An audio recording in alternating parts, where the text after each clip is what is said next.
법적으로는 내 몫을 줘야 한다고 했으니까 은행을 상대로 소송을 걸면 되겠네. 근데 여기서 함정이 있어요. 내 법정 상속분만큼 예금을 달라고 소송을 걸면 은행에서 즉시 다른 상속인들에게 소송 고지를 해요. 결국 그 소송은 상속재산 분할이 모두 끝날 때까지 중단되거나 늦춰지게 되죠. 한마디로 소송을 해봤자 아무 소용이 없다는 거예요.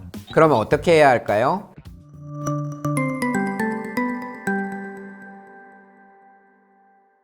안녕하세요. 함께하면 마음이 편안해지는 변호사 최경석 변호사입니다. 오늘은 정말 많은 분들이 문의하시는 주제죠. 아버지가 돌아가셨는데 은행에서 예금을 안 줘요. 왜 그런 건가요? 이런 질문을 자주 받습니다. 제가 변호사로 일하면서 보니까요, 이 문제에 대해서 설명하시는 분들마다 얘기가 너무 달라서 혼란스러워 하시는 분들이 많더라고요. 그래서 예전에 돌아가신 부모님 예금 인출 방법에 대해서 말씀드렸었는데요. 오늘은 지난번 영상에 이어서 법적인 원리부터 실제 현실까지 정확하게 설명해 드릴게요.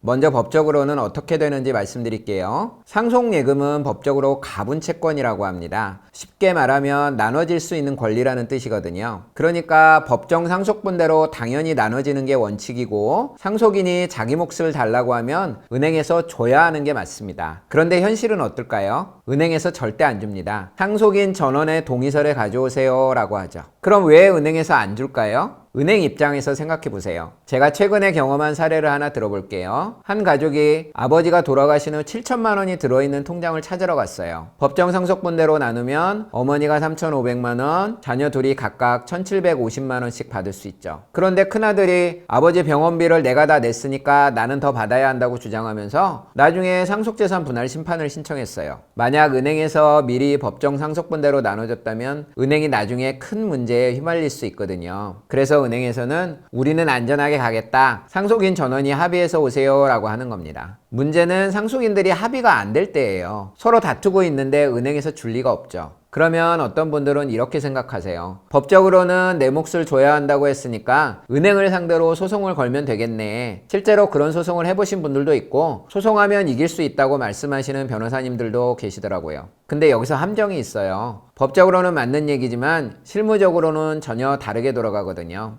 제가 실제로 그런 소송을 여러 번 해봤는데 이런 일이 일어납니다. 상속인 한 명이 은행을 상대로 내 법정 상속분만큼 예금을 달라고 소송을 걸면 은행에서 즉시 다른 상속인들에게 소송 고지를 해요. 지금 이런 소송이 걸렸으니까 알아두세요 라고 통지하는 거죠. 그러면 다른 상속인들이 가만히 있을까요? 절대 그렇지 않습니다. 바로 소송에 참가해서 안 됩니다. 지금 예금 주면 안 돼요. 우리는 상속재산 분할 심판으로 제대로 나눠 가질 거니까요 라고 반대하게 됩니다. 결국 그 소송은 상속재산 분할이 모두 끝날 때까지 중단되거나 늦춰지게 되죠. 한마디로 소송을 해봤자 아무 소용이 없다는 거예요. 그러면 어떻게 해야 할까요? 첫째, 가능하면 상속인들끼리 협의를 해보세요. 일단 급한 돈이 있으니까 얼마만 먼저 찾자든지, 누구 한 사람이 대표로 찾아서 나중에 정산하자든지 방법을 찾아보시는 게 좋아요. 둘째, 정말 급하게 돈이 필요하시다면 상속재산 분할 심판과 함께 처분금지 가처분이나 관리인 선임 같은 절차를 통해서 해결하는 방법도 있어요. 셋째, 어떤 경우든 전문가와 상담받아 보시는 걸 권해드려요. 각 가정마다 상황이 다르니까 맞춤형 해결책이 필요하거든요. 오늘 이 영상을 만든 이유는 너무 많은 분들이 왜 변호사마다 말이 다른가요? 라고 문의하시기 때문이에요. 법리적으로는 맞는 말이지만 실무적으로는 전혀 다르게 돌아간다는 점을 꼭 아셔야 해요. 소중한 분을 떠나보내고 힘든 시간을 보내고 계실 텐데 이런 예금 문제까지 겹쳐서 더 속상하실 거라고 생각합니다. 하지만 이런 어려운 순간에도 돌아가신 분을 기억하고 가족들이 서로 이해하려고 노력하신다면 분명 좋은 해결책을 찾으실 수 있을 겁니다. 혹시 상속예금이나 관련 문제로 어려움을 겪고 계시다면 언제든 댓글이나 상담 전화로 문의해 주세요. 여러분이 이 어려운 시기를 잘 헤쳐나갈 수 있도록 제가 도와드리겠습니다. 다음에도 유익한 법률 정보로 찾아뵙겠습니다. 감사합니다.